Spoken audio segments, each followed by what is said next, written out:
زمین و آسمان کا خالق، کائنات ارض و سما کے ذرے ذرے کا پیدا کرنے والا، آسمان میں جو روشن سورج ہے، آسمان میں جو چمکتا ہوا چاند ہے، جگمگاتے ہوئے ستارے ہے، زمین میں انسان، جانور، چرند و پرند، شجر و حجر، دریا، ندی، سمندر، یہ تمام چیزوں کا خالق و مالک اللہ رب العالمین۔ جن اشیاء کو ہم جانتے ہیں، کائنات ارض و سما کے جن چیزوں سے ہم ناواقف ہیں، ان تمام کا پالن ہار، ان تمام کو پیدا کرنے والا اللہ رب العالمین ہے، کہ جس نے اپنے بندوں پر بے شمار احسانات کیے، جس نے اپنے بندوں پر بے شمار انعامات کیے۔ انہی انعاموں میں سے ایک ایسا انعام کہ جس کی وجہ سے ہم اللہ رب العالمین کی رضا کو سمجھ سکے، ہم اللہ رب العالمین کی پسند اور ناپسند میں فرق کر سکتے ہیں، وہ نعمت ہے انبیاء اکرام علیہ السلام۔ حضرت سیدنا آدم صفی اللہ علیہ السلام سے لے کر آپ کے میرے پیارے آقا خاتم النبیین محمد مصطفیٰ صلی اللہ علیہ وآلہ وسلم تک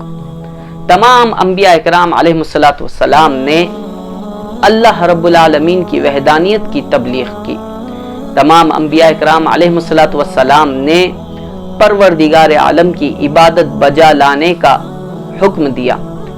تمام انبیاء اکرام علیہ السلام نے شرک و بت پرستی اور ایسی چیزیں اور ایسے افعال جو اللہ رب العالمین کا کسی کو شریک بناتی ہے، ان تمام سے منع فرمایا، اور ایک خدا اللہ رب العالمین کے دین کی تبلیغ کی، ایک خدا اللہ رب العالمین کی عبادت اور اطاعت اور اسی کی فرما برداری بجا لانے کا درس دیا۔ حضرت سیدنا آدم صفی اللہ علیہ السلام سے لے کر خاتم النبیین محمد مصطفیٰ صلی اللہ علیہ وآلہ وسلم تک تمام انبیاء اکرام علیہ السلام اپنی اپنی قوموں امتوں کے لیے مشعل راہ ہے، کہ جن کے ذریعے اللہ رب العالمین کے بندے نیکی کا کام سیکھتے ہیں اور انہی کی وجہ سے صحیح اور غلط کی پہچان کر سکتے ہیں اور اپنے آپ کو برائیوں سے روک سکتے ہیں۔ پروردگار عالم نے یہ جو انبیاء اکرام علیہ السلام کو دنیا میں مبعوث فرمایا ہے، اس کی وجہ یہ ہے کہ اللہ رب العالمین اپنے بندوں سے بے شمار محبت فرماتے ہیں۔ اپنے پاک کلام میں رب العالمین ارشاد فرماتے ہیں کہ ما یفعل اللہ بعذابکم ان شکرتم وآمنتم،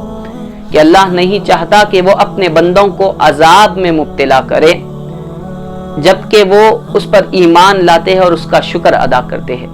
پروردگار عالم پر ایمان لانا اور ہر آن اس کا شکر ادا کرتے رہنا، یہ اللہ رب العالمین کی پسندیدہ چیز ہے۔ جو بندہ اللہ رب العالمین پر ایمان لایا ہے اور وہ خوشی و غم، ہر معاملے میں مصیبت و آلام اور اپنے ساتھ گزرتے ہوئے اچھے تمام معاملوں میں اللہ رب العالمین کا شکر ادا کرتا ہے، جب کوئی بندہ اللہ رب العالمین کی رضا پر راضی ہو جاتا ہے تو کائنات ارض و سما کے مالک بھی اس سے راضی ہو جاتے ہیں۔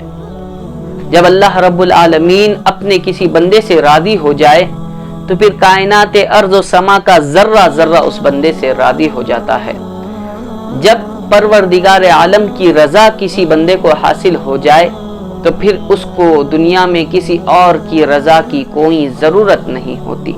بس پروردگار عالم اس سے خوش ہے تو کائنات ارض و سما اس سے خوش ہو جاتے ہیں، اور وہ بندہ جو اپنے رب کو راضی کر لیتا ہے، پروردگار عالم اس پر اپنے انعامات اور احسانات کو وسیع فرما دیتے ہیں۔